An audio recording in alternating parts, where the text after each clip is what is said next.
এই তপন দা, কই গেছিলেন?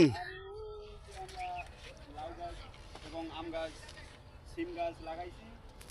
এখানে আমরা পরিদর্শন করতে গেছিলাম। আমাদের লাউ গাছে অনেক লাউ ধরছে, সিম গাছ অনেক সুন্দর হয়েছে। আমরা সেখান থেকে পরিদর্শন করে কাজকর্ম করে আবার এই বনের ভেতর দিয়ে সেই বিশাল বাঁশের ব্রিজ দিয়েছে, সেই ব্রিজ দিয়ে আমরা এখন আমাদের বাসায় যাচ্ছি।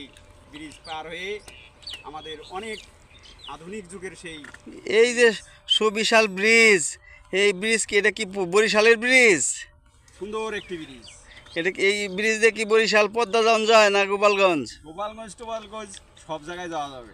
আচ্ছা, তাহলে এই ব্রিজের নাম কি ভাই? এই যে বড় একটা ব্রিজ, সেই আধুনিক যুগের ব্রিজ। আচ্ছা, আধুনিক যুগের ব্রিজ। জি আচ্ছা ঠিক আছে, ব্রিজটাও কি আপনারাই দিয়েছেন না? জি জি জি। আচ্ছা ঠিক আছে গাইস, আপনারা তো বন্দাকে সাবস্ক্রাইব করুন, লাইক দিন, তাহলে আরও মজার মজার ভিডিও করে উনি আপনাদেরকে দেখার সুযোগ করে দিবেন এবং কত সুন্দর পরিবেশ, এই পরিবেশ আপনাদেরকে উনি দেখাবেন।